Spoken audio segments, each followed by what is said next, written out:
Las barritas grises es el promedio del salario en dólares en Argentina. Antes de la convertibilidad, hasta el 2001, eran 950 dólares. Con la devaluación fue a 350 dólares. ¿Por qué no hubo paro en ese momento? ¿Por qué no hubo un reclamo? Porque no había empleo. Entonces, hubo todos unos años, del 2000 al 2006, donde hubo una recuperación del empleo y ahí empezó la recuperación del ingreso. Y a partir del 2007, no solo hubo una recuperación del ingreso sobre un mercado laboral que se entró a ser rígido, sino también el tema que hubo, básicamente es la apreciación del tipo de cambio. La competitividad que nos daba el tipo de cambio se entró a deteriorar. Hoy los salarios promedio de la economía son 1.400 dólares aproximadamente, muy por encima de los 900 que teníamos antes de la convertibilidad y muy por encima de los que teníamos en el 2002. Y sumado al tema de salarios o costo medio alto, en términos de 1.400, tenemos un mercado laboral donde da la sensación que la desocupación le cuesta mucho ya bajar. ¿Por qué le cuesta mucho bajar? Porque el desocupado que nos queda es el desocupado que viene de segunda generación de desocupados, es el que está acostumbrado a estar en la changa. Si uno separa mercado formal e informal, la desocupación en el sector formal debe ser del 1%. Fíjense ustedes, cuando buscan una persona con capacitación, les cuesta tomarla, les cuesta encontrarla. Cuando uno la encuentra, no la encuentra desocupada, la saca de otra fábrica. Y por lo general, cuando empieza a tomar gente de menor nivel de calificación, empiezan los problemas de ausentismo, no están acostumbrados a la disciplina laboral, no están acostumbrados a hacer 8 horas, piden carpeta médica, está aumentando mucho el ausentismo en las empresas, está por encima del 5,5%, y eso implica pérdida de productividad, mayores desperdicios, etcétera, etcétera. Entonces, ¿cuál es la sensación o cuál es la idea futuro? Aquel que miraba el 2002 o el 2003 con esos salarios en dólares y la desocupación del 23%, a lo mejor pensó que la Argentina era un país de mano de obra abundante y barata. Si uno se para hoy en el 2010 y 2011, lo que es claro que Argentina es un país de mano de obra escasa y de costo medio alto.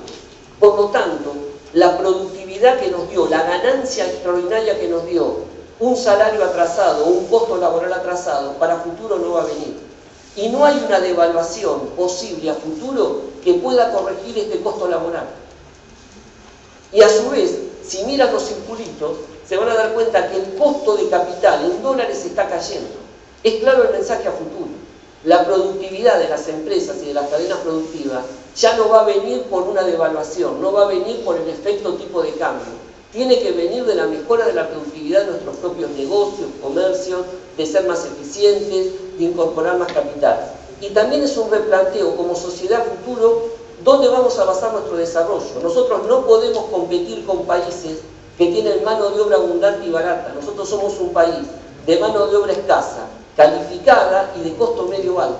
Entonces, tenemos que empezar a ver cuáles son las actividades en las cuales tenemos que sacar provecho de esta ventaja. Tercera cuestión que también está demostrando que el ciclo que viene empieza a dar alguna... Esta es la primera rigidez que vamos a encontrar. Ya no vamos a tener una licuación salarial ni abundancia de mano de obra.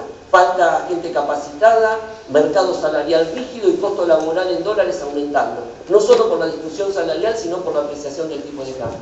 Segunda cuestión a mirar es el tipo de cambio, es la competitividad que nos dio el tipo de cambio.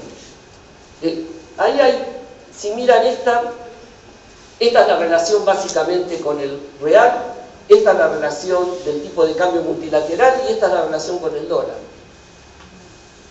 Si miramos la primera relación con Brasil, tenemos un tipo de cambio con Brasil espectacularmente alto. El promedio siempre en Argentina del tipo de cambio con Brasil, peso real, era de 2. Ahora está en 2,50.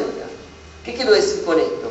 Que si miramos la depreciación de los últimos días, nos olvidamos de mirar que Brasil viene hace 3 años apreciando su moneda y que la apreció casi un 40%. Con este tipo de cambio tendríamos que haber invadido San Pablo con productos argentinos. El problema es, ¿por qué si el tipo de cambio es tan favorable, los productos brasileños salen más baratos que los argentinos? Dos cuestiones. Escala de producción y son más productivos las fábricas que las nuestras. Tienen máquinas más modernas y son a lo mejor más eficientes. Entonces, cuando uno mira esto, no hay que preocuparse porque Brasil devalúe. Hay que preocuparse porque nosotros, a pesar de este diferencial de tipo de cambio, somos más caros que Brasil o no podemos vender a Brasil. El otro que tienen que mirar es el tipo de cambio con el bilateral con Estados Unidos, que está cayendo. Y ahí el problema dice cómo. Si el gobierno devalúa todos los años al 10%, ¿por qué se aprecia el tipo de cambio real? Que parece que en términos reales, a precios de diciembre del 2001, está similar a la convertibilidad. Porque hay inflación. Porque la inflación de alguna manera le hace perder el poder de compra al dólar y la inflación está por encima de la devaluación.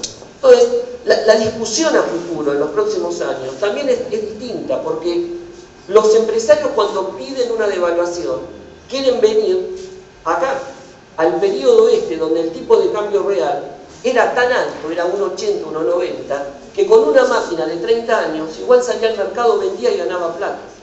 El problema es que por más que la estabilidad, la macro se corrija a futuro, el tipo de cambio nunca va a volver a esos valores tan altos. Lo máximo que puede hacer el gobierno es frenar la apreciación y tratar de subirlo un poquito, pero no va a haber un tipo de cambio en términos reales, poder de compra más allá de 1,30 o 1,40.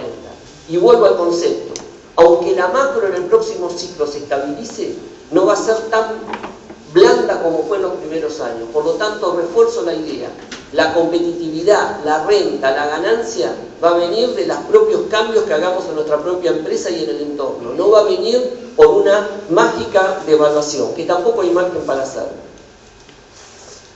¿Cuáles son entonces los límites que vamos a encontrar en este cambio de entorno y los que tenemos que ver con la política fiscal?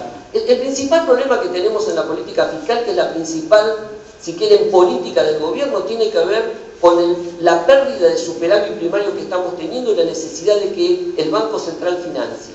¿Y cuál es el principal gasto hoy que genera preocupación? Si nosotros miramos el gasto, está creciendo al 35% y está creciendo al 30% los ingresos. Pero hay un gasto en particular que crece muy por encima de ese 35%. Alguno podrá decir, el gasto social, el gobierno está gastando mucho. No, no es el gasto social. Algunos podrán decir, estamos pagando muchos intereses de la deuda, el problema sigue siendo la deuda. No, el problema no es la deuda. ¿Cuál es el problema? Los subsidios al sector energético para mantener bajas las tarifas. Pero cuando nosotros miramos la tasa de expansión de los subsidios a la energía y al transporte, crecen al 76 y al 85%, cuando el resto del gasto crece al 30%. ¿Y por qué digo esto en Entre Ríos? Porque ustedes no reciben ninguno de estos beneficios de este subsidio. Este subsidio se concentra particularmente en Capital y Gran Buenos Aires. Las tarifas eléctricas domiciliarias de Entre Ríos deben ser 2 a 3 veces más altas que las de Capital Federal. Y a su vez dentro de Capital Federal es inequitativo socialmente, porque pobres y ricos pagan lo mismo. ¿Saben cuánto representa esto del PBI? 4 puntos. ¿Saben cuánto representa la asignación universal por hijo? Que debe ser la política social más importante para poder bajar los niveles de indigencia en Argentina. Menos de 1 punto del PBI. Entonces, lo que tenemos que pensar es que para poder revolverle y seguir teniendo una política fiscal que juegue a favor del incremento del consumo y de sostener el crecimiento, hay que empezar a bajar los subsidios, por lo menos que no crezcan a esta velocidad. ¿Qué pasa si el gobierno piensa que no tiene que hacer nada, no tiene que tocar las tarifas? Lo que va a tener que hacer es salir a buscar una nueva fuente de financiamiento, porque los ingresos el año que viene van a crecer al 25% y no puede sostener un gasto que está creciendo al 60%. Entonces, ahí cuando empiezan a pensar en nueva fuente de financiamiento, aquellos que creen que van a venir por la renta de ellos empiezan a levantar la mano y empiezan a preocuparse. Entonces van a escuchar que los exportadores dicen van a poner la Junta Nacional de Granos para quedarse con la renta del sector externo. Los sindicalistas dicen van a venir por el paquete de obras sociales para poder de alguna manera hacerse desacar. Es claro que el gobierno va a tener, si no hace cambios en su política de tarifaria, va a tener que buscar a nuevas fuentes de financiamiento. Otra de las formas es que salga a tomar deuda. Parte de esa deuda lo hace para obra pública y lo que gasta hoy en otros gastos, por ejemplo en obra pública, lo puede gastar para pagar los subsidios. Y si no sale a tomar deuda y no busca nuevas fuentes de financiamiento, va a tener que modificar las tarifas. Mi opinión es que el gobierno el año que viene va a hacer un poco de cada cosa. Va a ajustar tarifas, va a salir a cerrar con el Club de París para poder empezar a tomar un poco de deuda, en especial en los mercados locales, y creo que van a pensar en los próximos 2 años en buscar alguna nueva fuente de financiamiento. Ya termino. ¿Qué tenemos que esperar con respecto a la política monetaria? Quizá el principal problema de la política monetaria hoy es la salida de capital. Esto que estamos viendo acá es la plata que la gente compra en dólares y atesora. Y somos nosotros, el 70% de los dólares que hoy se están de alguna manera guardando abajo del colchón no lo compran las grandes empresas y lo mandan al exterior. Son las compras minoristas de la gente que tiene preocupación cómo va a ser el valor del dólar a futuro. Esta es la principal problema que enfrenta la economía hoy, tratar de frenar esta salida de capitales. ¿Cuál es el valor? ¿A dónde va a estar el dólar? El dólar va a estar donde el gobierno quiera. El gobierno tiene, miren ahí el número, casi 49.000 millones de dólares de reserva. Con eso pone el tipo de cambio donde el gobierno quiere. Y lo que pasa es que ha jugado muy titubeante, ha sido muy titubeante con respecto a dónde ir. ¿Dónde va a estar el tipo de cambio a fin de año? 4.25, 4.30. ¿Dónde el gobierno quiere que esté el tipo de cambio el año que viene? 4.50 a finales de diciembre. Y da la sensación que si haciendo nada más que algunas correcciones en el nivel de la política macro, el gobierno puede mantener el tipo de cambio en eso. ¿Cuál es la principal apuesta que tiene el gobierno para poder llevar eso adelante? Tratar de frenar la salida de capitales. Y eso no se hace con medidas, eso se hace con confianza, darle señales a los agentes económicos de cuál va a ser el rumbo, quién va a ser el ministro y cuál va a ser el rumbo que va a tener la economía en los próximos años. El gobierno hoy no es desafiable en materia de política monetaria.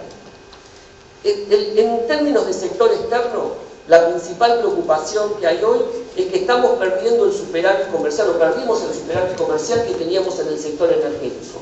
Ustedes saben que en el sector externo es donde se generan los dólares de la economía, que después se acumulan como reservas cuando quedan como sobrantes. Hoy ahí hemos perdido un sector que era el sector energético y da la sensación que por los próximos años vamos a seguir teniendo déficit comercial en el sector energético. Cuanto más déficit comercial tengamos en el sector energético, más el gobierno va a seguir frenando las importaciones, porque el otro sector que de alguna manera, entre comillas, tiene déficit de dólares es el sector industrial. Entonces el gobierno va a tratar de maximizar o aumentar la oferta de dólares ante la pérdida del sector energético del aporte de dólares, tratando de frenar las importaciones del sector industrial. Esto me parece que va a ser, tienen que tomarlo aquellos que vendan productos importados, que tengan en su cartera de negocios productos importados. Va a seguir habiendo fuertes dificultades para la importación de productos, en especial aquellos que se produzcan localmente o que tengan producción sustitutiva a nivel local.